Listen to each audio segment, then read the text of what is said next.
Hey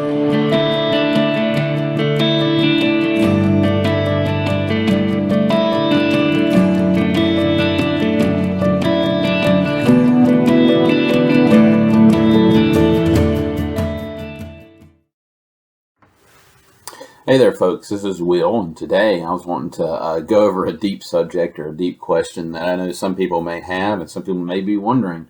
And I've had this question asked to me, and I've had in discussions with people as well. And that is, why do you cling so tightly to the King James Bible? Why do you stand fast on that version, on that translation?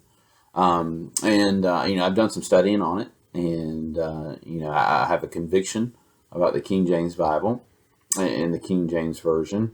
I'm not going to be going off the King James Version because I do think it is the superior translation. I do believe that it is the inerrant Word of God for English-speaking people.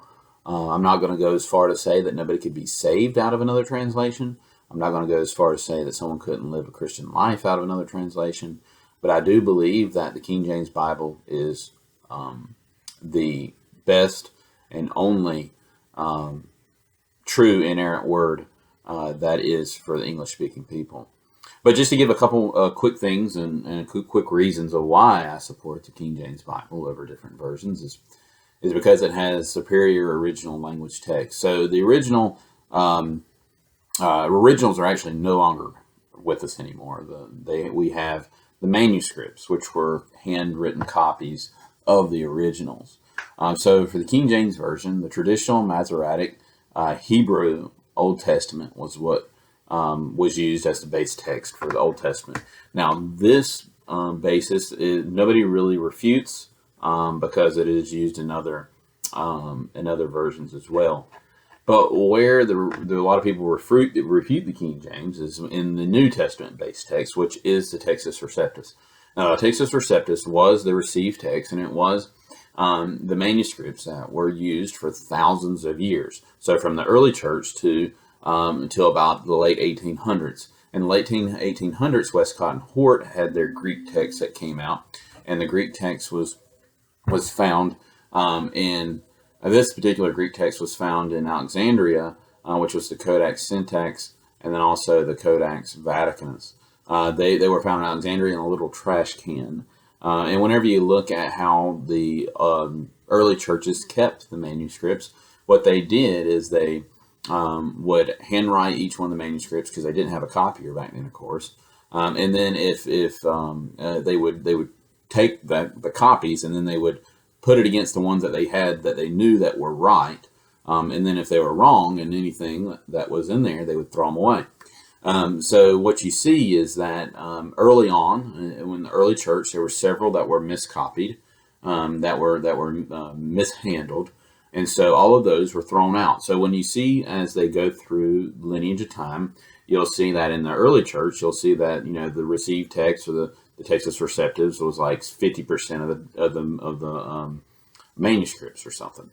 And then you see about 200 years later, it's 75% of the manuscripts. And then you see that 90, whatever years later, it was like 95% of the manuscripts. So you see that the one of the things that people who will be a naysayer to the King James Version, they'll say that the Codex Syntax, the Codex Vaticanus, which is used in many of the more modern translations, such as the NIV and such, they'll say that there's older manuscripts, so that means it must be more perfect. But the thing is that doesn't necessarily mean it's true.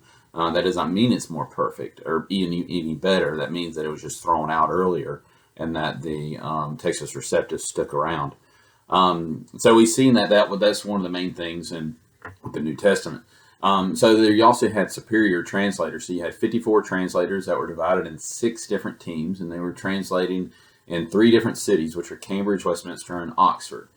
So they began their work in 1604, and they completed their work in 1611.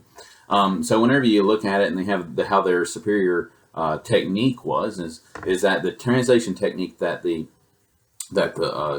translators to King James took on was a direct translation. So anywhere in the word, there's a direct translation. So many of the modern translations, they use a dynamic translation technique. So that means that they may add in a few things or take a little bit of liberty and translating to make things work, which is not right in my eyes.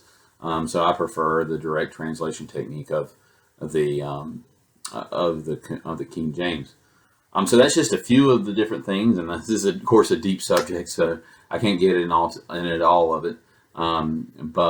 Yeah, so if you're ever wondering why we hold to that King James version, that's some of the reasons.